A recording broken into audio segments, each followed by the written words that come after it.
Hi guys, it's Nicola Bird here from littlepeaceofmind.co.uk, and in today's video I wanted to use something to give you an example of where anxiety comes from, our experience of anxiety, and what we try and do that really doesn't help, right? And see if you recognise this. So what happens?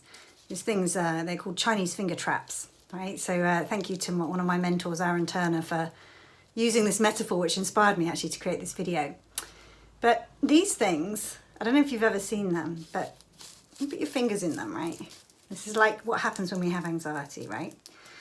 So when we start to feel our familiar anxious thinking coming on, and that gudum, you know, when your stomach turns over and then your heart goes budum, budum, budum, and your palms start sweating and you have those physical symptoms of anxiety, our reaction, our conditioned response, our can't seem to help it response is to resist, right? Now with the Chinese finger trap, what you can see is like, you can't get your fingers out, right? It's like the resistance is the only thing that's keeping your fingers trapped. And in the relaxation, as the resistance falls away, only then can we remove our fingers from the trap. Right, but this will be so familiar to so many of you. Physical symptoms come in and we go, instant resistance to them, that I don't like it, this can't be right, this says I'm a loser. Oh my goodness, how am I supposed to go to work tomorrow? Oh my goodness, how am I supposed to go on holiday in the summer? Oh my goodness, what am I going to do in 3 years when my kids leave home? Oh my goodness, what am I going to do when I retire? Right? All of that thinking, all the resistance to what is in this moment just creates this huge amount of tension, and there is no escape from that. Until, after a certain amount of time, that thinking moves on all on its own and we're able to remove our fingers from the trap. Right? It dissolves away. This, I can't get it off now, this vanishes and that experience is no longer with us. Now, there's a couple of things that you can see that might be helpful in this video. The first one, and this is always true, is when we understand more about what's going on, somehow that changes the game.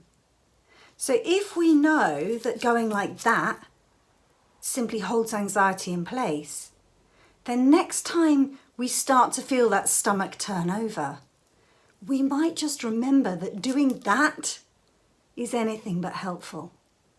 And it might be just understanding that it's only ever that holds it in place, that allows you to be with that experience and the physical symptoms as they wash over you, and the thought sweeps over you like a wave and disappears. And now, without you trying to fight the wave, without you pulling on the finger trap, the wave just washes over you and then it pulls back and it's gone. There's something about understanding the system that changes the game. Let me give you another example of that. When you're a kid, right, and you don't understand what thunderstorms are, all you know is that there's explosions going off in the sky and bright flashes of lightning, and it's terrifying. But then you go into school and you start to learn about, you know, the nature of thunderstorms, like really what they are. They're not the clouds banging together. They're not God being angry. They're not, the world coming to an end. You start to learn more about the nature of thunderstorms and how they get created. I wish for the life of me I could remember now. But there's something about understanding the nature of it that doesn't stop thunderstorms, right? But it means that when they occur, we're so much less frightened of them because we understand the nature of them. Now, when we go into anxiety, right, it's so common that we do that.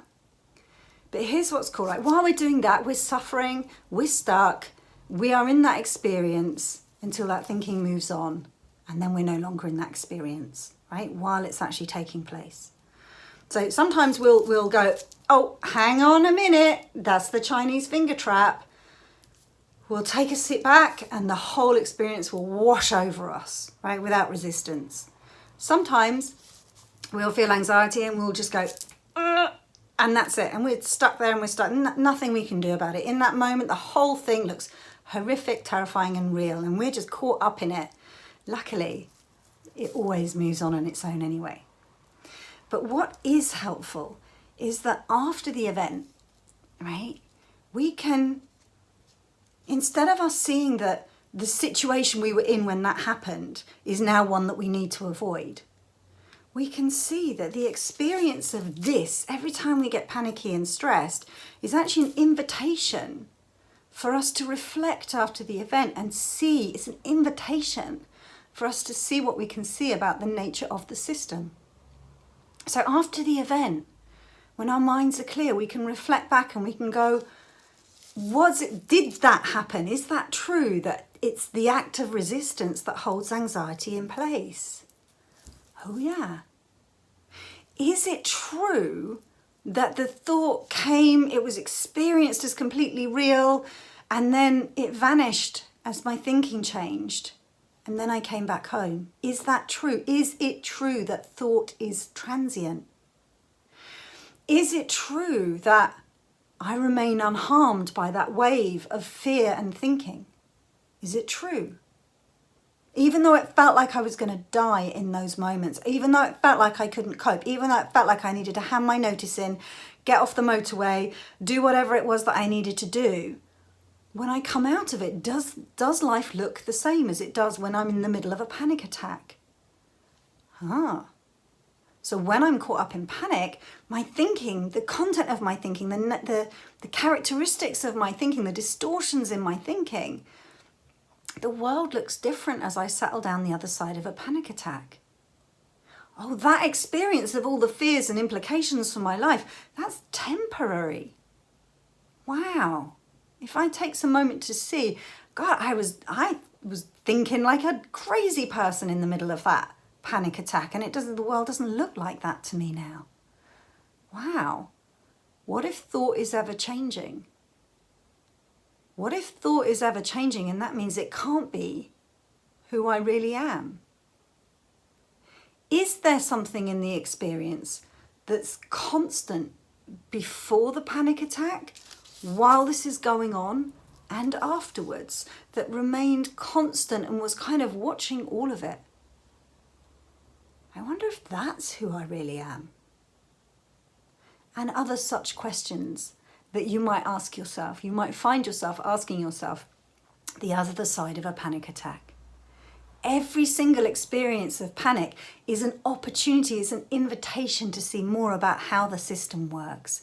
Maybe not when you're bang in the middle of it.